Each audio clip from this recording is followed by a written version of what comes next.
গোবিন্দ ঘোষ নামে ছিল এক গোয়ালা। জাত গোয়ালা হলে হবে কি, দিতে পারে না কাউকে দুধ এক পেয়ালা। একদিন রাতে সে তার গিন্নিকে জানায়, হাতে কিছু পয়সা কড়ি হলেই সে গরু কিনে আনবে তার আলয়। গরু কেনার কথা শুনেই গোবিন্দর গিন্নির খুশি আর ধরে না। বলে, গরু তো আমাদের রাখা দরকার, তুমি কিনে ফেলো শিগগিরি, দেরি আর করো না।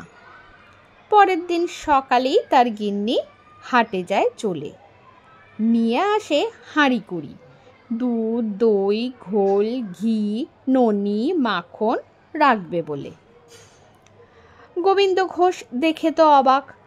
হাঁড়ির হিসেব শুনে সে হয়ে যায় আরো নির্বাক। হঠাৎ সে লক্ষ্য করে এখনো একটি হাঁড়ি খালি। এতে গিন্নি কি রাখবে এখনো সে বলেনি। অনেক জোরাজুরি করতে জানতে পারল সে ওটা গিন্নির বোন দিয়েছে, ননি পাঠাতে বলেছে। এই কথা শুনেই তো গোবিন্দ চোটে লাল।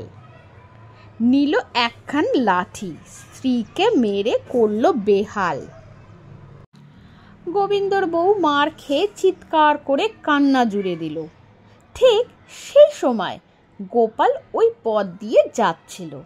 স্ত্রী লোকের কান্না শুনে গোপাল গোবিন্দর বাড়ি ঢোকে।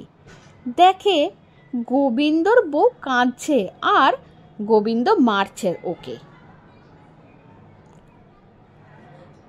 গোপালকে দেখে গোবিন্দ স্ত্রী কাঁদতে কাঁদতে সব ঘটনা বলে গোপালের কাছে। বলে, দেখুন না, একটু ননি দিয়েছে বলে ও কি কাণ্ডটাই না করছে। গোপাল ভাবে মনে, আরে এই যে দেখছি গাছে না উঠতেই এক কাঁদি, এলো না এখনো গরু, তার দুধ মাখন ননি নিয়ে লাঠালাঠি। হঠাৎ গোপাল চেঁচিয়ে ওঠে, ডাকে গোবিন্দকে। বলে, তুই গরু কিনে আমার স্বাদের ফুল গাছগুলি খাওয়ালি গরুকে। এই কথা বলেই সে গোবিন্দকে খড়ম দিয়ে পেটালো। গোবিন্দর অন্যায়ের শাস্তি গোপাল ভাঁড় এইভাবেই দিল। নমস্কার।